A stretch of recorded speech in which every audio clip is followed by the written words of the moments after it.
Hello అండి, అందరికీ నమస్కారం. వెల్కమ్ టు చిన్నారి వంటిల్లు. ఈరోజు మేము నూడిల్స్ ప్రిపేర్ చేస్తున్నాము. అందరిలాగా ఇలా సాసెస్ అవి ఏమీ వేయకుండా చాలా సింపుల్గా ప్రిపేర్ చేస్తున్నాము. సో దానికోసమని సూపర్ మార్కెట్లో దొరికే నూడిల్స్ తీసుకొని మేము బాయిల్ చేసి ఆల్రెడీ వాటర్ అంతా స్ట్రెయిన్ చేసి పెట్టుకున్నాము. సో దాంతోపాటు దాని ఫ్రై కోసం ఒక 25 grams పప్పు, పెసరపప్పు ప్లస్ ఇంకా శనగపప్పు రెండు ఒక 3 hours నానబెట్టుకొని గ్రైండ్ చేసి పెట్టుకోవాలి. దానిలోకి టేస్ట్కి సరిపడా సాల్ట్, ఆవాలు, జీలకర్ర, ఆనియన్, మిర్చి, కరివేపాకు ఇంకా కొత్తిమీర తీసుకున్నాము. సో ఇప్పుడు మిగతా ప్రాసెస్ చూసేసుకుందాము. సో ఇప్పుడు స్టవ్ ఆన్ చేసేసుకొని ఆయిల్ పెట్టేసుకున్నాము. ఆల్రెడీ ఆయిల్ హీట్ అయిపోయింది. దాంట్లోకి జీలకర్ర ఇంకా ఆవాలు వేస్తున్నాము. దాంతోపాటు పచ్చిమిర్చి,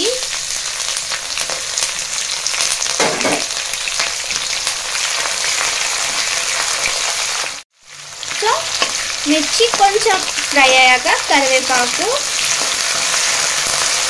ఇంకా ఆనియన్ వేస్తున్నాము.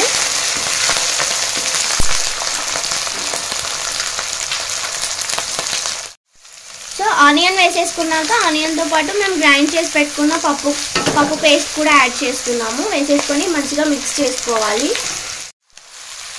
దాంతోపాటు పసుపు కూడా యాడ్ చేస్తున్నాము.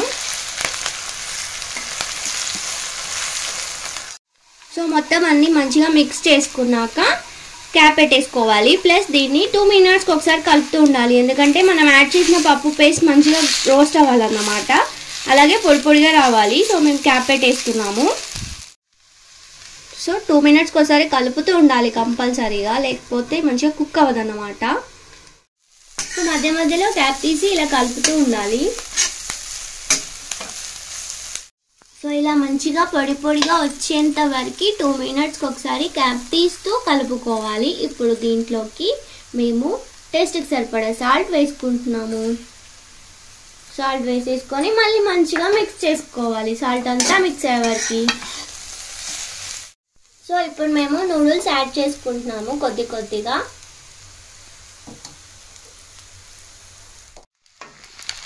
సో నూడిల్స్ వేసేసుకున్నాక లైట్గా ఆయిల్ వేసేసుకోవాలి, మంచిగా మిక్స్ అవ్వడానికి అన్నమాట. ఆయిల్ వేసేసుకొని మిక్స్ చేసుకోవాలి, మంచిగా కలుపుకోవాలి. కింద పడకుండా మెల్లిగా విరిగిపోకుండా కలుపుకోవాలి. సో చూసారు కదా, ఇలా మంచిగా మిక్స్ చేసేసుకోవాలి.